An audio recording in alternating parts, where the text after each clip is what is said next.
Chapter number 11 का हम कर रहे हैं किरण प्रकाशिकी। और उसमें हमने इससे पहले दो अपने इम्पोर्टेंट टॉपिक किए हैं। आज हम एक और अपना इम्पोर्टेंट टॉपिक करेंगे जिसका नाम है प्रिज्म द्वारा प्रकाश का अपवर्तन। तो देखना आप इस टॉपिक को, प्रिज्म द्वारा प्रकाश का अपवर्तन।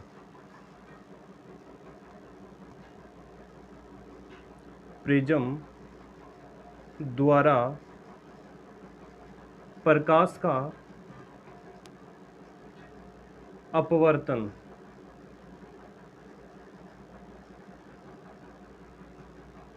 ये टॉपिक अब हम करेंगे, प्रिज्म द्वारा प्रकाश का अपवर्तन। तो सबसे पहले हमें पता होना चाहिए कि प्रिज्म क्या होता है। तो प्रिज्म एक ऐसी आकृति होती है, या फिर हम बोल सकते हैं कि प्रिज्म एक कोई ऐसी वस्तु होती है जिसमें दो तो अपने त्रिभुजाकार सतह होती है, जबकि तीन आयताकार सतह होती है। तो जो ऐसी जो आकृति बनेगी उसको हम बोलेंगे प्रिज्म। यानी कि दो तो त्रिभुजाकार, इसमें दो तो होती है त्रिभुज जैसी आकृति और तीन होती है आयताकार। तो जो ऐसी जो आकृति बनेगी उसको हम बोलेंगे प्रिज्म। अब हमें यहाँ पर अपना टॉपिक करना है कि प्रिज्म द्वारा प्रकाश का अपवर्तन है वो कैसे होगा। यानी कि हम एक त्रिभुजाकार सतह है, प्रिज्म की एक त्रिभुजाकार सतह लेंगे, उस सतह के ऊपर हमें अपवर्तन है वो करवाना है। तो देखना हम किस प्रकार से अपवर्तन है वो करवाएंगे। तो यहाँ पर एक सबसे पहले हमने एक त्रिभुजाकार सतह है वो ले ली है।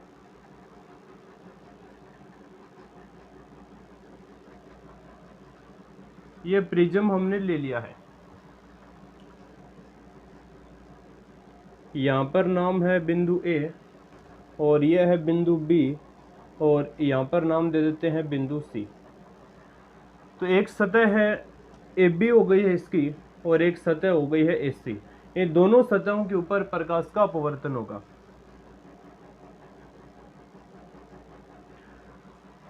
तो देखना सबसे पहले हम क्या करेंगे, अपने पास में एक प्रिज्म बना लिया है। अब कोई भी प्रकाश किरण आ रही है और प्रिज्म की सतह है ए बी पर आपतित हुई है, और जो इसके जो बाहर माध्यम है वो आपको पता ही है, विरल माध्यम है जिसका अपवर्तनांक है n1। अंदर माध्यम में संघन जिसका अपवर्तनांक है n2। बाद में दोबारा से कौन सा माध्यम आ जाएगा बाहर, ये विरल है, ठीक है, जिसका अपवर्तनांक है n1। कांच है, कांच के अंदर संघन माध्यम में होता है, बाहर है हवा। कोई प्रकाश किरण है, इसको आप नाम भी दे सकते हो, ये है P और Q। यह प्रकाश किरण यहाँ पर आपतित हुई है प्रिज्म की सतह AB के ऊपर, इसलिए हमने इसको नाम दे दिया है आपतित किरण। आपतित किरण, यह अब आपतित किरण है। अब जैसे हमें पता है अपवर्तन में कि जब भी कोई प्रकाश किरण विरल से संघन माध्यम में जाती है तो अभिलंब की ओर झुक जाती है। जब भी प्रकाश किरण विरल से संघन माध्यम में जाएगी तो अभिलंब की ओर झुक जाएगी। तो सबसे पहले हमें ये जो सतह है AB है, इसके लिए अभिलंब हमें बनाना है। अभिलंब हमें पता है कि एक 90 डिग्री की रेखा होती है।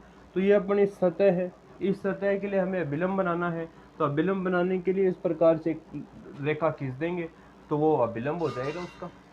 तो यहाँ पर हम अभिलंब बना लेते हैं।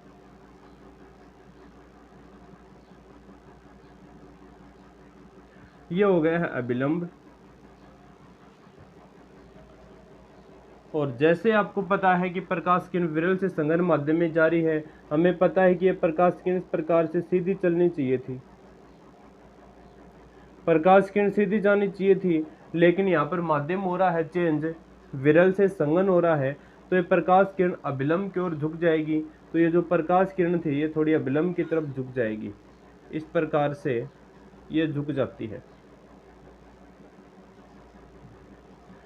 ये जो प्रकाश किरण है इस प्रकार से झुक जाएगी, यानी कि यहाँ पर अपवर्तन हो गया है, इसलिए इसको बोलेंगे हम अपवर्तित किरण।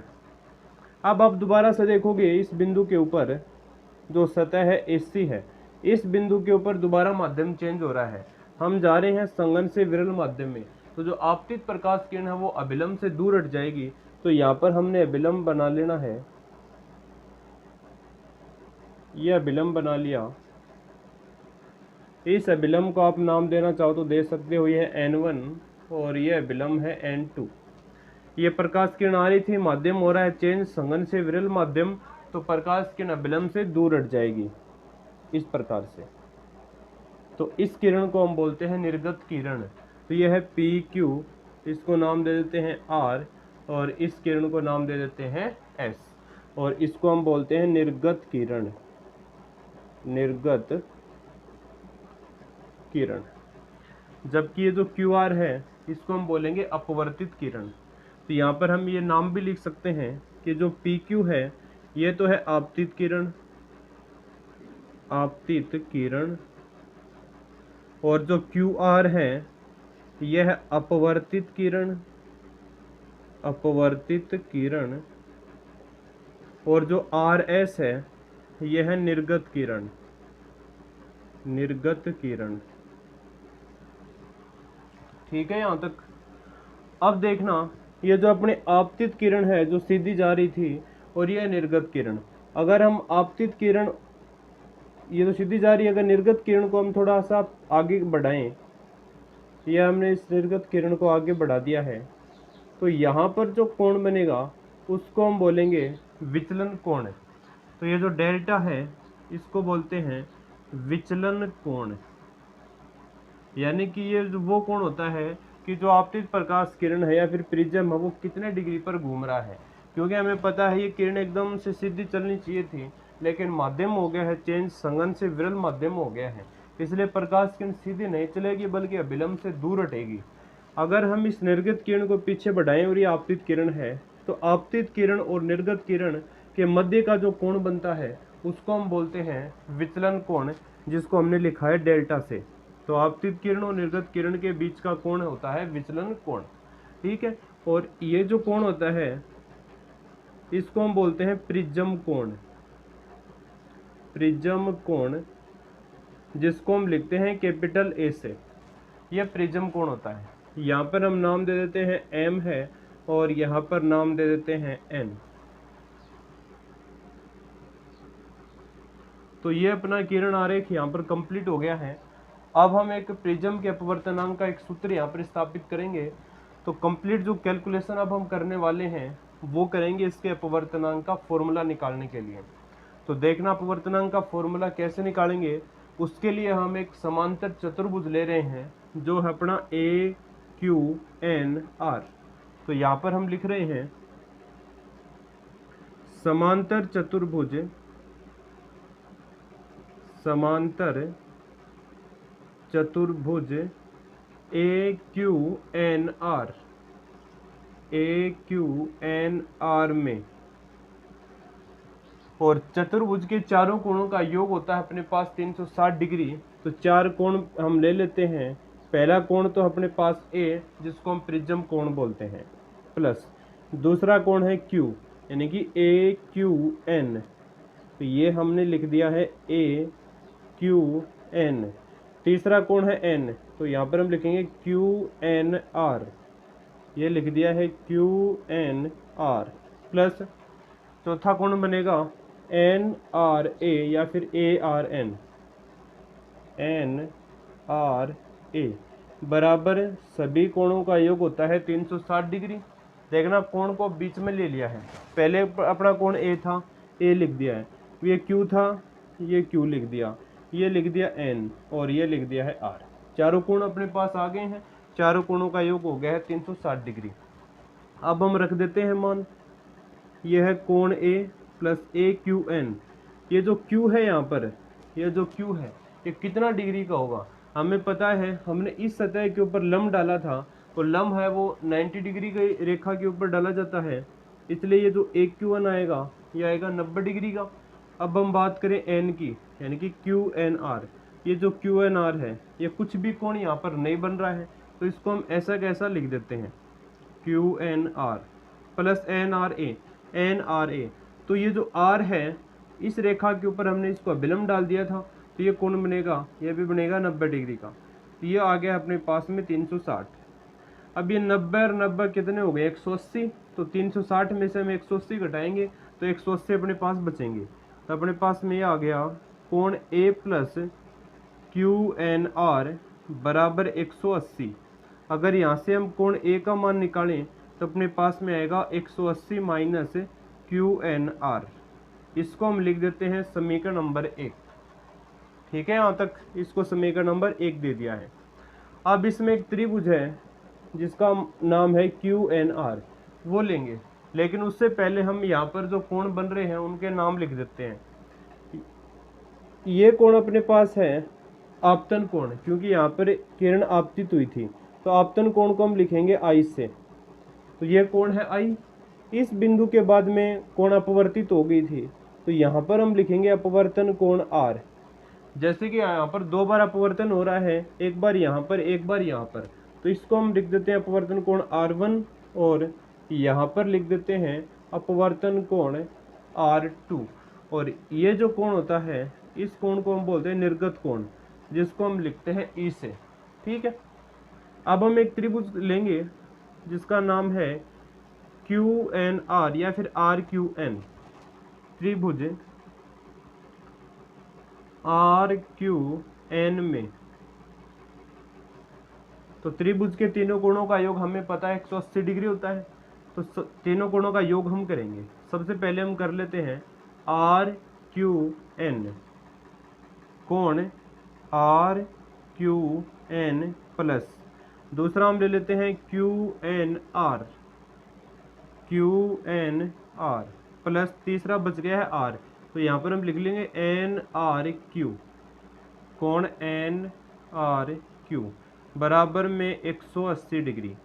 अब हम मान लिखेंगे RQN यानी कि जो Q है ये कितना डिग्री का है, और जैसे हमें त्रिभुज में पता चल रहा है ये कोण है R1, तो यहाँ पर हम लिख देते हैं R1 प्लस QNR। इस कोण का मान हमें नहीं पता, ऐसा कैसा रख देते हैं QNR प्लस NRQ। तो R यहाँ पर कितना डिग्री इस त्रिभुज में R2 है, तो यहाँ पर लिख देते हैं R2 बराबर में 180 डिग्री। या फिर हम इसको ये भी लिख सकते हैं R1 प्लस R2 बराबर 180 माइनस QNR। इसको लिख देते हैं समीकरण नंबर 2। ठीक है, अब देखना समीकरण 1 व 2 की तुलना करेंगे तो इसका जो RHS जो साइड है वो समान है। यहाँ पर भी 180 माइनस QNR है, यहाँ पर भी 180 माइनस QNR है, तो समीकरण 1 व 2 से अब हम क्या लिख सकते हैं, देखना समीकरण 1 व 2 से, समीकरण 1 व 2 से, समीकरण ये 1 रहा ये 2 रहा, यहाँ पर कौन बचेगा सिर्फ A, बराबर में क्या हो जाएगा R1 प्लस R2, इसको लिख देते हैं समीकरण नंबर 3। यहाँ तक कोई प्रॉब्लम हो तो आप बता सकते हो। ये लिख दिया A equal to R1 plus R2। अब देखना ये कोण हमें लिखना है, यहाँ पर ये कोण कितना बन रहा है देना, उसके लिए हमें क्या करना पड़ेगा, ये कोण अपने पास I है, देख सकते हो ये कोण I है, तो यहाँ पर भी कोण क्या होगा, ये भी अपने पास I होगा, जिसको हम शीर्षाभिमुख कोण बोलते हैं। ये I है तो ये भी I है, बीच में से इस प्रकार से एक लाइन खिंची हुई है, यहाँ पर खिंची हुई है, ये लिखा हुआ है R1, तो जो ऊपर वाला कोण क्या हो जाएगा ये हमें बताना है। तो ये सिंपल सी बात हम बता देंगे, I माइनस क्या हो जाएगा R1, तो ये कोण जो बचा है वो बचा है I माइनस R1। इसी प्रकार ये बचेगा E माइनस R2, ये कोण बचेगा E माइनस R2। ठीक है, यहाँ तक आगे कर लेते हैं। अब इसको अब हम एक त्रिभुज ले रहे हैं QMR, त्रिभुज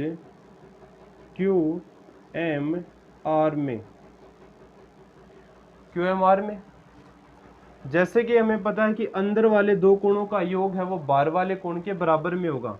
तो अंदर दो कोण हैं, एक तो है I माइनस R1 है ये कोण, दूसरा है E minus R2 plus E minus R2 बराबर बाहर कोण है डेल्टा, जिसको हम विचलन कोण बोलते हैं। तो बाहर लिख दिया हमने डेल्टा, या फिर हम इसको इस प्रकार लिख सकते हैं आई plus E minus R1 minus R2 बराबर में डेल्टा, या फिर आई प्लस ई माइनस कॉमन ले लिया है, अंदर R1 प्लस R2 बराबर में डेल्टा। अब देखना समीकरण नंबर 3 से R1 प्लस R2 को हम ए लिख सकते हैं, तो यहाँ पर हम लिख रहे हैं समीकरण 3 से, तो आई plus E minus R1 plus R2 की जगह हम क्या लिखेंगे, ए बराबर में हो गया है डेल्टा, यानी कि अपने पास डेल्टा इक्वल टू आ गया आई प्लस ई माइनस ए। इसको लिख दिया है समीकरण नंबर 4। समीकरण 4 से हमें एक बात का पता चल रहा है कि जो विचलन कोण है वो आपतन कोण पर निर्भर करता है। तो यहाँ पर हम लिख रहे हैं विचलन कोण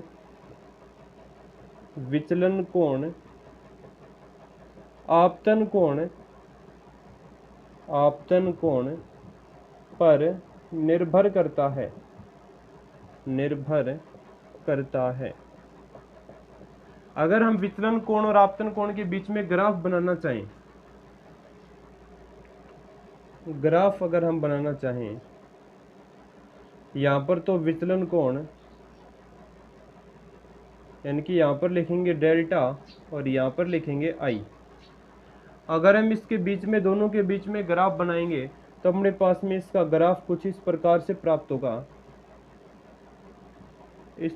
प्राप्त होगा, और ये जो कंडीशन आएगी ये आएगी न्यूनतम विचलन की स्थिति।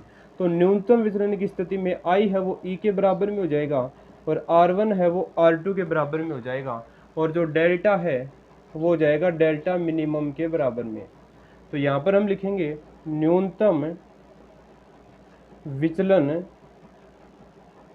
की स्थिति में, या फिर न्यूनतम विचलन की स्थिति के लिए, तो न्यूनतम विचलन की स्थिति के लिए जो I और E दोनों के मान होंगे बराबर में, R1 होगा R2 के बराबर में, और ये हम मान लेते हैं R ही है, और जो डेल्टा है वो हो जाएगा डेल्टा मिनिमम के बराबर। ये हमने न्यूनतम विचलन की स्थिति के लिए कर लिया है। अब हम समीकरण 3 से और 4 से आपतन कोण और अपवर्तन कोण का मान निकालेंगे। तो पहले आपको यहाँ का स्क्रीनशॉट है वो लेना पड़ेगा, फिर हम यहाँ पर इसको कंटिन्यू करेंगे।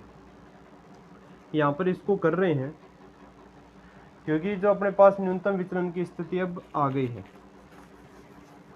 देखना इससे आगे का डेरिवेशन आपको अच्छी तरीके से अगर समझ में आती है तो ये टॉपिक इजी टॉपिक है, इसको आप आराम से कर पाओगे। यहाँ पर है बिंदु सी। अब देखना समीकरण 3 से, अब हम कर रहे हैं समीकरण 3 से। समीकरण 3 है a बराबर R1 प्लस R2।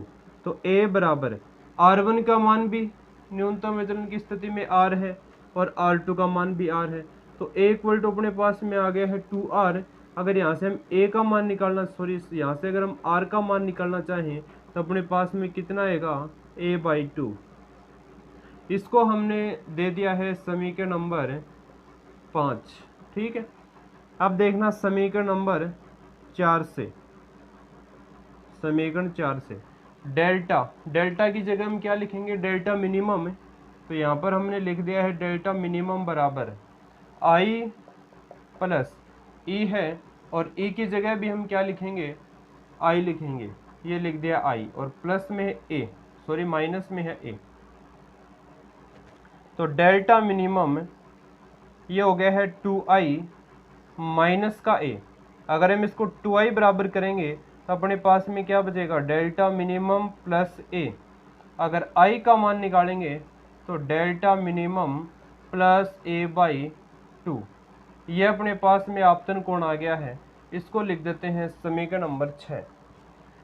यहाँ तक कोई प्रॉब्लम हो तो आपको बता देना है। ये हमने निकाल लिया है अपवर्तन कोण, ये निकाल लिया है आपतन कोण। अब हमें अपवर्तनांक निकालना है, तो अपवर्तनांक निकालने के लिए हम क्या करेंगे, स्नेल का नियम लगाएंगे। तो देखना भी आगे स्नेल के नियम से।